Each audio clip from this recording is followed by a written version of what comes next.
A mouse that's been on my list to review for many months now is this INCOTT HPC01M Pro. One of their first popular mice was this one. Many were talking about it when it was coming out first, but these things, despite being Chinese manufacturer made, are very expensive. At least when we compare them together with something like the Felina S450, which you can still get around $30 to $35, or even in 4K about $40 to $45. But there are two things that makes this mouse insanely special, and in this video I'll show you what that is. Before I get into the video though, please make sure to subscribe and also hit the notification bell right next to it if you're at all interested in peripheral enthusiast reviews. And as a quick disclaimer, MechKeys did indeed send this mouse out to me. However, that does not affect my opinion about the mouse, and I will also not be referring to my affiliate link. Getting into the boring stuff, the unboxing experience is pretty normal. You just get your mouse, a USB-A to USB-C cable, and a screwdriver for the mouse. Some okay grips. They're not the grippiest in the entire world, but they do remind me a bit of CorePad grips, so they're not that bad. Some glass gates that I would not recommend using, because these are basically the same as the Superglide V1s and not the V2s that are frosted. You also do get some spare skates, but I can't find the rest of mine. And then you also get a switch pack. You might wonder, why do you get all these switches for a mouse like this? And that's because this thing is actually hot swap. So what I can do is simply open up these switches here from beneath, and then these sockets pop out. From here on, you can take any of your favorite switches. Here are some TTC Golds, for example, and then you just place them inside of the socket, press down a bit, and clip the shell back into the mouse. This whole process takes about, what, 25 to 30 seconds. The total weight of this thing comes in at around 61 grams, so this basically weighs the same as a Superlight. In terms of the QC, I have zero issues with my copy at all, and it is insanely solid.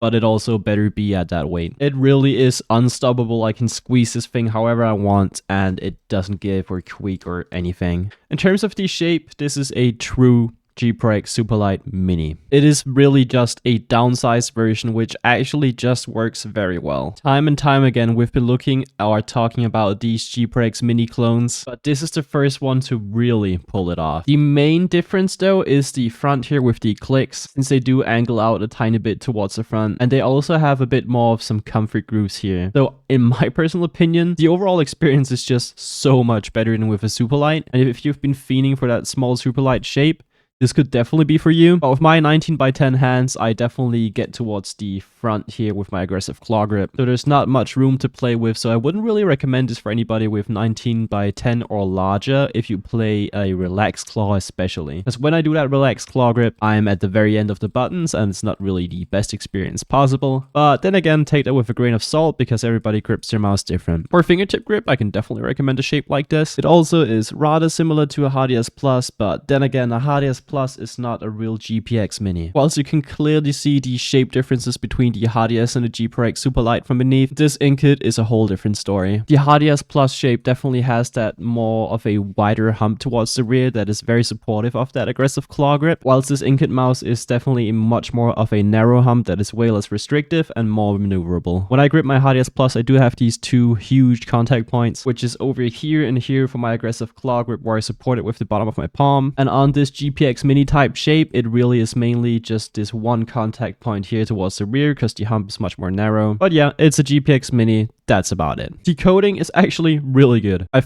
first thought it was going to be pretty shit because it looked like this half glossy coating and it felt kind of weird, but as soon as your hands just get a tiny bit warm, this thing really grips. Overall, an amazing coating, and I've got nothing more to say about it. Now, the main buttons I can't really review because it really depends on what switches you actually use, but overall, the click experience is insanely good, and it better be at this weight. You do have a bit of post-travel, but it is completely normal, and it doesn't annoy you in-game at all. Side buttons are also a non-issue. They're not the most spammable in the entire world, but they're absolutely fine. The scroll is actually pretty darn tactile, but also not too heavy, but definitely more defined, and mouse free is also pretty normal. Not the heaviest thing in the world, definitely not the lightest, just very down in the middle.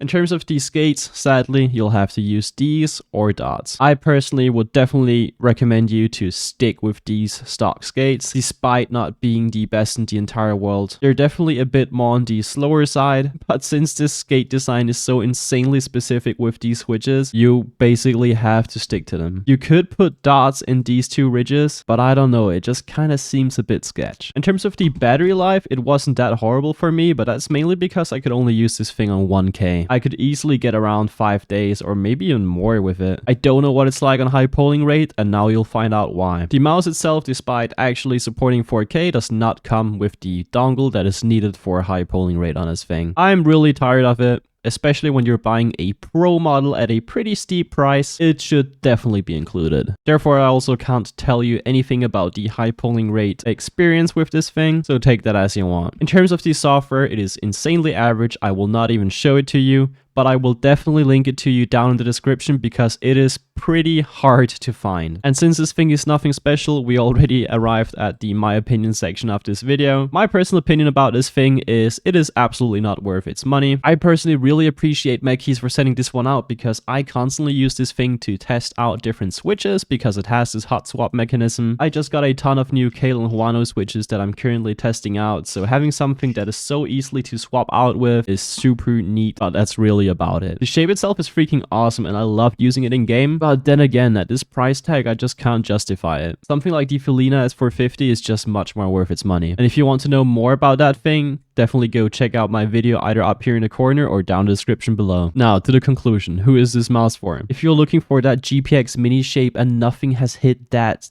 G-spot for you yet, definitely go get this thing. Because out of all the GPX mini clones, even the AJ199 or the Attack Shark clone that is the same OEM as well, nothing just feels as good as this shape because it actually does have that more narrow hump towards the rear. You could argue that the AJ199 is more of a GPX1 clone, but when you look at it from beneath, you can definitely see that it's much more curvy towards the rear, so it has definitely been adjusted. This AJ shape has much more support towards the rear. It definitely has a wider hump. So if that is something you'd prefer, go check out my video on the AJ199 up here in the corner or down in the description below, since this will be the same as the Attack Shark that everybody's gonna comment down below. And since I also have to tell you who this mouse is not for, if you're expecting a lightweight small mouse, probably don't go for this thing because 61 grams at this shape is sort of dense. I personally don't have an issue with it, but I can see people not really preferring it these days since we are going down to weights on medium shapes that are as low as 40 grams already. Other than that, objectively,